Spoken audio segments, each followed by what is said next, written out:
Chapter 1. The Worst Birthday. Not for the first time, an argument had broken out over breakfast at number 4 Privet Drive. Mr. Vernon Dursley had been woken in the early hours of the morning by a loud hooting noise from his nephew Harry's room. "Third time this week," he roared across the table. "If you can't control that owl, it'll have to go." Harry tried yet again to explain. "She's bored," he said. "She's used to flying around outside. If I could just let her out at night." "Do I look stupid?" snarled Uncle Vernon, a bit of fried egg dangling from his bushy moustache. "I know what'll happen if that owl's let out." He exchanged dark looks with his wife, Petunia. Harry tried to argue back, but his words were drowned by a long, loud belch from the Dursley's son, Dudley. "I want more bacon." "There's more in the frying pan, sweetums," said Aunt Petunia, turning misty eyes on her massive son. "We must feed you up while we've got the chance. I don't like the sound of that school food." "Nonsense, Petunia. I never went hungry when I was at Smeltings," said Uncle Vernon heartily. "Dudley gets enough. Don't you, son?" Dudley, who was so large his bottom drooped over either side of the kitchen chair, grinned and turned to Harry. "Pass the frying pan." "You've forgotten the magic word," said Harry irritably. The effects of this simple sentence on the rest of the family was incredible. Dudley gasped and fell off his chair with a crash that shook the whole kitchen. Mrs. Dursley gave a small scream and clapped her hands to her mouth. Mr. Dursley jumped to his feet, veins throbbing in his temples. "I meant please," said Harry quickly. I didn't mean—" "What have I told you?" thundered his uncle, spraying spit over the table. "About saying the M-word in our house." "But I—" "How dare you threaten Dudley?" roared Uncle Vernon, pounding the table with his fist. "I warned you. I will not tolerate the mention of your abnormality under this roof."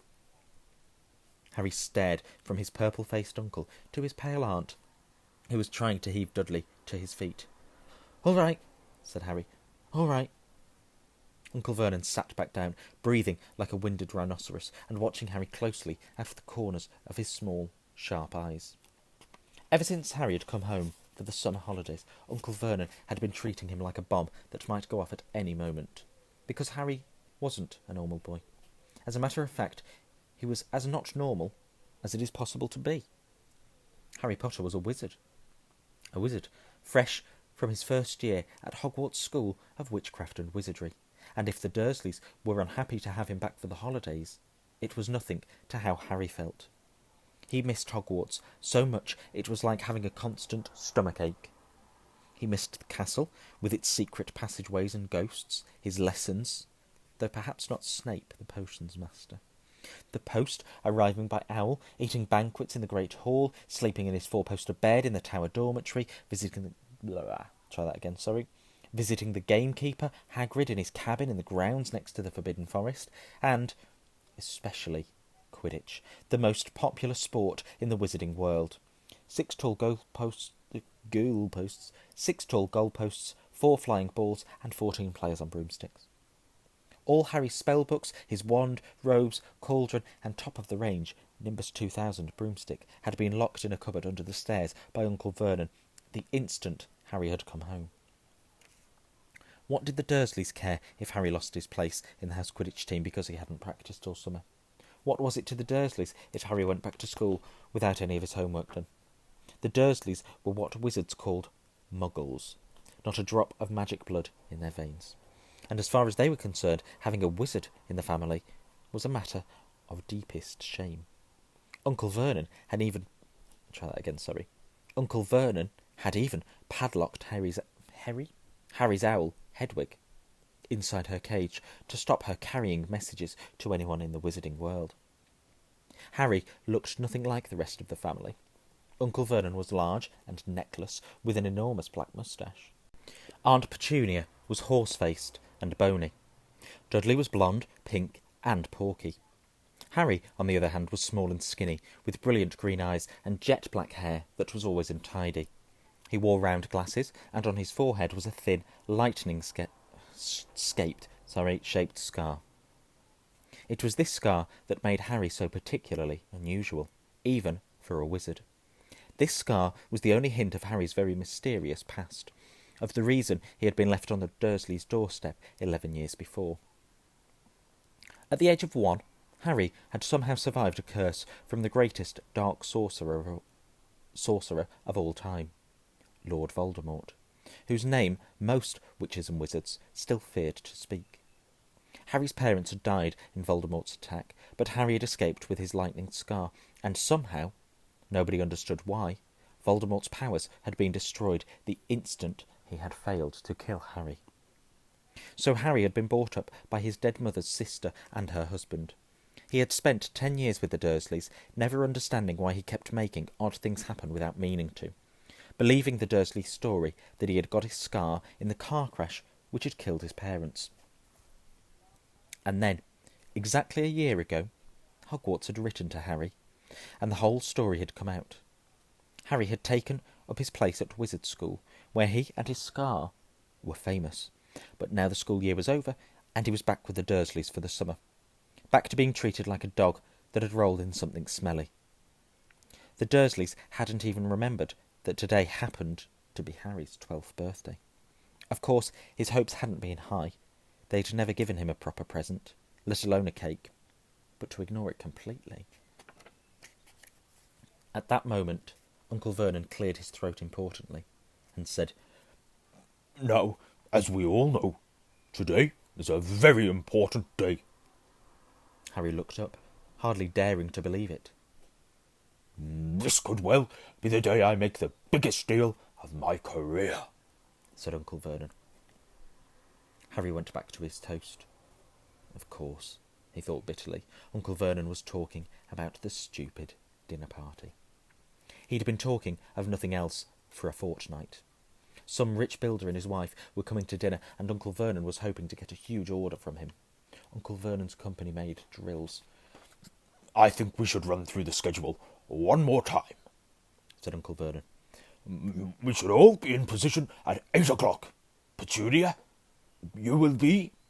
"In the lounge," said Aunt Petunia promptly. "waiting to welcome them graciously into our home." Good, good. And Dudley?"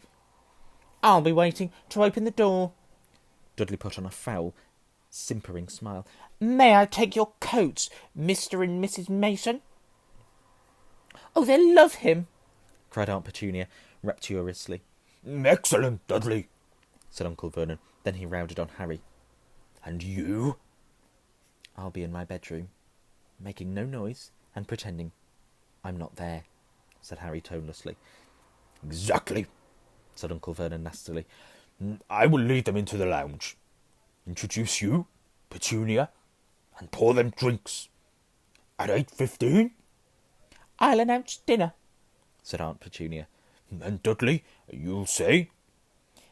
"May I take you through to the dining room, Mrs. Mason?" said Dudley, offering his fat arm to an invisible woman. "Oh, my perfect little gentleman," sniffed Aunt Petunia. "And you?" said Uncle Vernon viciously to Harry. "I'll be in my room, making no noise and pretending I'm not there," said Harry dully. "Precisely. Now, we should aim to get in a few good compliments at dinner. Petunia, any ideas?" "Vernon tells me you're a wonderful golfer, Mr. Mason. Do tell me where you bought your dress, Mrs. Mason." "Perfect. Dudley?" "How about... we had to write an essay about our hero at school, Mr. Mason, and I wrote about you." This was too much for both Aunt Petunia and Harry. Aunt Petunia burst into tears and hugged her son, while Harry ducked under the table so they wouldn't see him laughing. "New boy?" Harry fought to keep his face straight as he emerged. "I'll be in my room, making no noise and pretending I'm not there," he said. "Too right you will," said Uncle Vernon forcefully. "The Masons don't know anything about you, and it's going to stay that way. When dinner's over, you take Mrs. Mason back to the lounge for coffee, Petunia, and I'll bring the subject round to drills. With any luck, I'll have the deal signed and sealed before the news at 10. We'll be shopping for a holiday home in Mallorca this time tomorrow. Harry couldn't feel too excited about this. He didn't think the Dursleys would like him any better in Mallorca than they did in Privet Drive. Right, I'm off into town to pick up the dinner jackets for Dudley and me. And you, he snarled at Harry, you stay out of your aunt's way while she's cleaning. Harry left through the back door. It was a brilliant sunny day. He crossed the lawn, slumped down on the garden bench, and sang under his breath, "Happy birthday to me, happy birthday to me." No cards, no presents, and he would be spending the evening pretending not to exist. He gazed miserably into the hedge. He had never felt so lonely. More than anything else at Hogwarts, more even than playing Quidditch, Harry missed his best friends, Ron Weasley and Hermione Granger. They, however, didn't seem to be missing him at all. Neither of them had written to him all summer, even though Ron had said he was going to ask Harry to come and stay. Countless times Harry had been on the point of unlocking Hedwig's cage by magic and sending her to Ron and Hermione with a letter, but it wasn't worth the risk. Underage wizards weren't allowed to use magic outside school. Harry hadn't told the Dursleys this. He knew it was only their terror. Is that what it says here? He knew it was only their terror that he might turn them all into dung beetles that stopped them locking him in the cupboard under the stairs with his wand and broomstick. For the first couple of weeks back, Harry had enjoyed muttering nonsense words under his breath and watching Dudley tearing out of the room as fast as his fat legs would carry him. But the long silence from Ron and Hermione had made Harry feel so cut off from the magical world that even taunting Dudley had lost its appeal. And now Ron and Hermione had forgotten his birthday. What wouldn't he give now for a message from Hogwarts, from any witch or wizard? He'd almost be glad of a sight of his arch-enemy, Draco Malfoy, just to be sure it hadn't all been a dream. Not that his whole year at Hogwarts had been fun. At the very end of last term, Harry had come to face with none other than Lord Voldemort himself. Voldemort might be a ruin of his former self, but he was still terrifying, still cunning, still determined to regain power. Harry had slipped through Voldemort's clutches for a second time, but it had been a narrow escape, and even now, weeks later, Harry kept waking in the night, drenched in cold sweats, wondering where Voldemort was now, remembering his livid face and his wide, mad eyes. Harry suddenly sat bolt upright on the garden bench. He had been staring absent-mindedly into the hedge, and the hedge was staring back. Two enormous green eyes had appeared among the leaves. Harry jumped to his feet just as a jeering voice floated across the lawn. "I know what day it is," sang Dudley, waddling towards him. The huge eyes blinked and vanished. "What?" said Harry, not taking his eyes off the spot where they had been. "I know what day it is," Dudley repeated, coming right up to him. "Well done," said Harry. "So you've finally learned the days of the week." "Today's your birthday," sneered Dudley. "How come you haven't got any cards? Haven't you even got any friends at that freak place?" "Better not let your mum hear you talking about my school," said Harry coolly. Dudley hitched up his trousers, which were slipping down his fat bottom. "Why are you staring at the edge?" he said suspiciously. I'm trying to decide what would be the best spell to set it on fire," said Harry. Dudley stumbled backwards at once, a look of panic on his fat face. You can't. Dad told me you're not to do magic," he said. "He'll chuck you out of the house, and you haven't got anywhere else to go. You haven't got any friends to take you." "Jiggery-pokery," said Harry in a fierce voice. "Hocus pocus squiggly-wiggly." "Mum!" howled Dudley, tripping over his feet as he dashed back towards the house. "Mum! He's doing you know what!"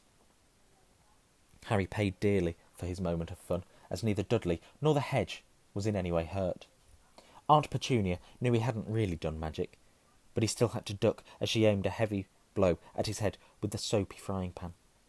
Then she gave him work to do, with the promise he wouldn't eat again until he'd finished. While Dudley lolled around watching What? Oh, okay, sorry. It says, while Dudley lolled around watching and eating ice creams, and I thought it meant he was watching ice cream. While Dudley lolled around watching Harry and eating ice creams, Harry cleaned the windows, washed the car, mowed the lawn, trimmed the flower beds, pruned and watered the roses, and repainted the garden bench. The sun blazed overhead, burning the back of his neck. Harry knew he shouldn't have risen to Dudley's bait, but Dudley had said the very thing Harry had been thinking himself. Maybe he didn't have any friends at Hogwarts. I wish they could see famous Harry Potter now, he thought savagely as he spread manure on the fat flower beds, his back aching, sweat running down his face. It was 7:30 in the evening when at last, exhausted, he heard Aunt Petunia calling him. "Get in here and walk on the newspaper." Oh no, I've missed a line there, sorry. Harry moved gladly into the shade of the gleaming kitchen. On top of the fridge stood tonight's pudding, a huge mound of whipped cream and sugared violets. A joint of roast pork was sizzling on the oven. "Eat quickly! The Masons will be here soon," snapped Aunt Petunia, pointing to 2 slices of bread and a lump of cheese on the kitchen table. She was already wearing a salmon-pink cocktail dress. Harry washed his hands and bolted down his pitiful supper. The moment he had finished, Aunt Petunia whisked away his plate. "Upstairs! Hurry!" As he passed the door to the living room, Harry caught a glimpse of Uncle Vernon and Dudley in bow ties and dinner jackets. He had only just reached the upstairs landing when the doorbell rang and Uncle Vernon's furious face appeared at the foot of the stairs. "Remember, boy, one sound." Harry crossed to his bedroom on tiptoe, slipped inside, closed the door, and turned to collapse on his bed. The trouble was, there was already someone sitting on it.